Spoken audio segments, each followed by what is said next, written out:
Hello नमस्कार दोस्तों, guide academy परिवार में आप सभी का बहुत बहुत स्वागत है। तो जैसा कि आज का जो क्लास है हम लोग इतिहास के 20 महत्वपूर्ण प्रश्न को आज सॉल्व करेंगे। तो आइए चलिए हम लोग इतिहास के 20 प्रश्न को सॉल्व करते हैं। जैसा कि पहला प्रश्न आपको दिख रहा होगा स्क्रीन पे, तो चलिए बताइए, सॉल्व करिए। कमेंट बॉक्स में बताइए आप लोग का कितना सही है। पहला प्रश्न है, उत्तर गुप्त युग में जो विश्वविद्यालय प्रसिद्ध हो गया था। 4 ऑप्शन दिया हुआ है, option A, option B, option C और ऑप्शन डी। इनमें से कौन सा सही है जो प्रसिद्ध हो गया था? तो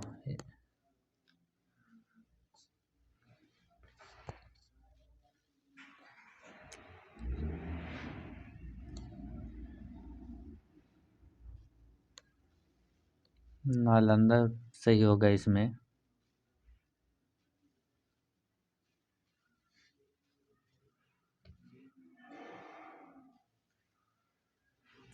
अगला प्रश्न है,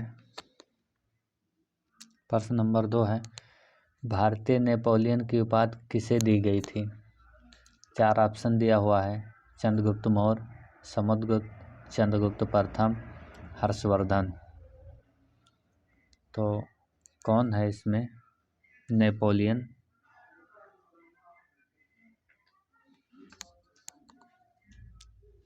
समुद्रगुप्त। अगला प्रश्न है, प्रश्न नंबर 3 है, आयुर्वेद के वैद्य चिकित्सक कह रहा है, आयुर्वेद के वैद्य चिकित्सका भगवंती के मानते हैं।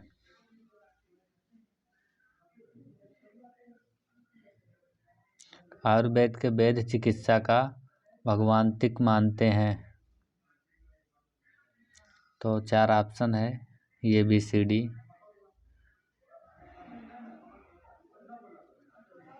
तो इसमें सही होगा धन्वंतरी।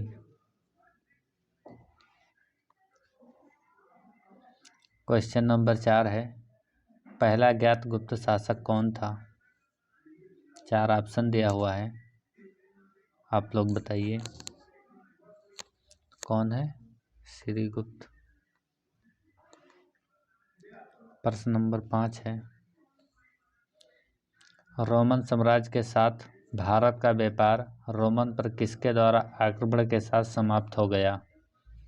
4 ऑप्शन दिया हुआ है, अरबों द्वारा, होड़ों द्वारा, तुर्कों द्वारा, हंगेरियों द्वारा।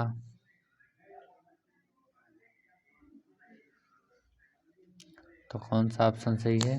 होड़ों द्वारा। अगला प्रश्न है, प्रश्न नंबर 6 है जो, आर्यभट्ट और वहार मिहिर के सुविख्यात नाम किसके युग के साथ संबंधित हैं? कह रहा आर्यभट्ट और वहार मिहिर जो हैं ये सुविख्यात जो हैं किस युग से संबंधित हैं? 4 ऑप्शन दिया हुआ है, तो किस युग से संबंधित हैं? गुप्त। अगला प्रश्न है,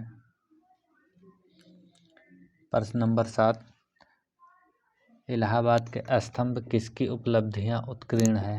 कह रहा है इलाहाबाद का जो स्तंभ है इस पे किसकी उपलब्धियां उत्कीर्ण है, किसकी उपलब्धियां लिखी गई हैं? तो कौन है?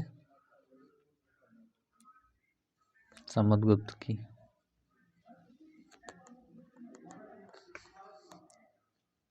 प्रश्न नंबर 8 है, चीनी यात्री फाहियान किस गुप्त शासक के शासनकाल दौरान भारत आया था? किसके शासनकाल के दौरान भारत आया था फाहियान? तो किसके आया था? ऑप्शन देखिए, option A B C D, Chandragupta Maurya, Samudragupta, Chandragupta द्वितीय और कुमारगुप्त। तो किसके शासनकाल में आया था? चंद्रगुप्त द्वितीय। प्रश्न नंबर 9 है, आप लोग प्रश्न को सॉल्व करिए। गुप्त शासकों के बारे में कौन सा कथन सही नहीं है? इसको ध्यान दीजिए, नहीं है। 4 ऑप्शन दिया हुआ है, चारों ऑप्शन को पढ़िए और बताइए कौन सा नहीं है।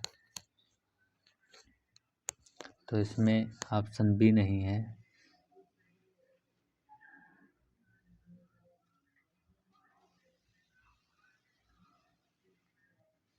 अगला प्रश्न है प्रश्न नंबर 10। कवि कालिदास किसके राज कवि थे? 4 ऑप्शन दिया हुआ है, ABCD। तो किसके राज कवि थे?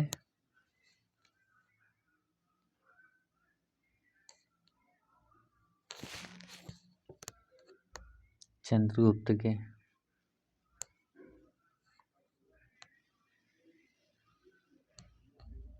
अगला प्रश्न है प्रश्न नंबर 11। गुप्त युग का प्रवर्तक कौन था? 4 ऑप्शन दिया हुआ है, चारों ऑप्शन में कौन सा सही है आप लोग बताइए। तो गुप्त युग का प्रवर्तक कौन था? ऑप्शन बी सही होगा, श्रीगुप्त। Question number 12। गुप्त राजवंश किस लिए प्रसिद्ध था? 4 ऑप्शन है, ABCD। तो किस लिए प्रसिद्ध था?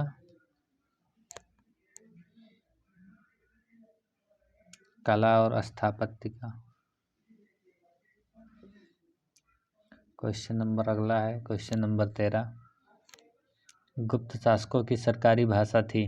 कह रहा है गुप्त शासकों की सरकारी भाषा थी। 4 ऑप्शन है,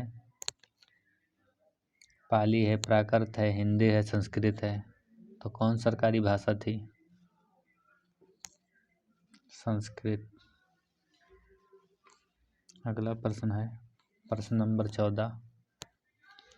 प्रश्न नंबर 14 है गुप्त शासन के दौरान निम्नलिखित में ऐसा व्यक्ति कौन था जो एक महान खगोल वैज्ञानिक तथा गणितज्ञ था?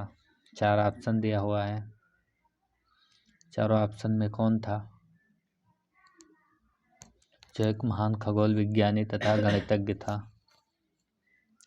तो कौन था? आर्यभट्ट थे, गणितज्ञ भी थे और वैज्ञानिक भी थे, खगोल। क्वेश्चन नंबर 15 है गुप्त राजा जिसने विक्रमादित्य की पदवी ग्रहण की थी वह था? तो कौन था? 4 ऑप्शन दिया हुआ है, आप लोग बताइए कौन था? चंद्रगुप्त द्वितीय।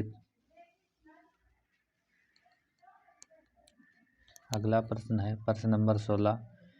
निम्नलिखित में से गुप्त वंश का पहला राजा कौन था जिसने हूणों को भारत पर आक्रमण करने से रोका? 4 ऑप्शन दिया हुआ है, तो कौन था जो भारत पर आक्रमण करने से रोका?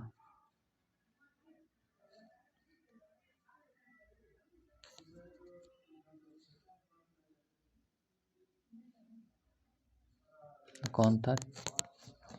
चंद्रगुप्त द्वितीय। आप लोग सॉल्व करते रहिए, 20 प्रश्न इतिहास के हर एक चैप्टर वाइज दिए जाएंगे। हर चैप्टर से, हर वंश से जितने भी क्वेश्चन बन सकते हैं वो सब मोस्ट इम्पॉर्टेंट जो प्रश्न होंगे वो आपको कराए जाएंगे। एक चैप्टर के 40-50 प्रश्न जो बनेंगे, जो पिछली परीक्षाओं में पूछे गए हैं, उसे भी कराया जाएगा। तो चलिए अगला प्रश्न है प्रश्न नंबर 17। ये जो आज का सेशन है, आज ये इतिहास का है, तो अगला इसके आगे जो भी होगा वो सेशन रखा जाएगा। तो प्रश्न नंबर 17 है गुप्त संवत निम्नलिखित में से किसके द्वारा स्थापित किया गया था? तो किसके द्वारा स्थापित किया गया था? 4 ऑप्शन दिया हुआ है, किसके द्वारा किया गया था? चंद्रगुप्त प्रथम के द्वारा किया गया था। प्रश्न नंबर 18 है गुप्त काल में किस धातु के सर्वाधिक सिक्के जारी किए गए थे? 4 ऑप्शन दिया हुआ है, सोना, चांदी, तांबा, लोहा, ABCD। तो सर्वाधिक सिक्के जारी किए गए थे, कौन से थे? सोना। अगला प्रश्न है प्रश्न नंबर 19। चंद्रगुप्त सेकंड और किस नाम से जाना जाता था? तो चंद्रगुप्त द्वितीय है, वो किस नाम से जाना जाता है? तो इनको विक्रमादित्य भी कहते हैं। अगला प्रश्न है प्रश्न नंबर 20। निम्नलिखित में किनके सिक्के संगीत के प्रति उनका प्रेम दर्शाते हैं? तो 4 ऑप्शन है। तो किनके सिक्के? गुप्तों के। तो हम लोग जैसा कि 20 प्रश्न आज सॉल्व किए हैं, अगले सेशन में हम लोग मोस्ट इम्पॉर्टेंट जो विभिन्न परीक्षाओं में पूछे गए हैं उनको भी सॉल्व करेंगे। अगले नए वीडियो में 20 प्रश्न को सॉल्व करेंगे। तो ऐसे हम लोग हर चैप्टर वाइज सॉल्व करते रहें, इस तरह इतिहास को हम लोग पूरा समाप्त कर लेंगे आने वाले समय में। तो चलिए, बहुत बहुत धन्यवाद। Thank you.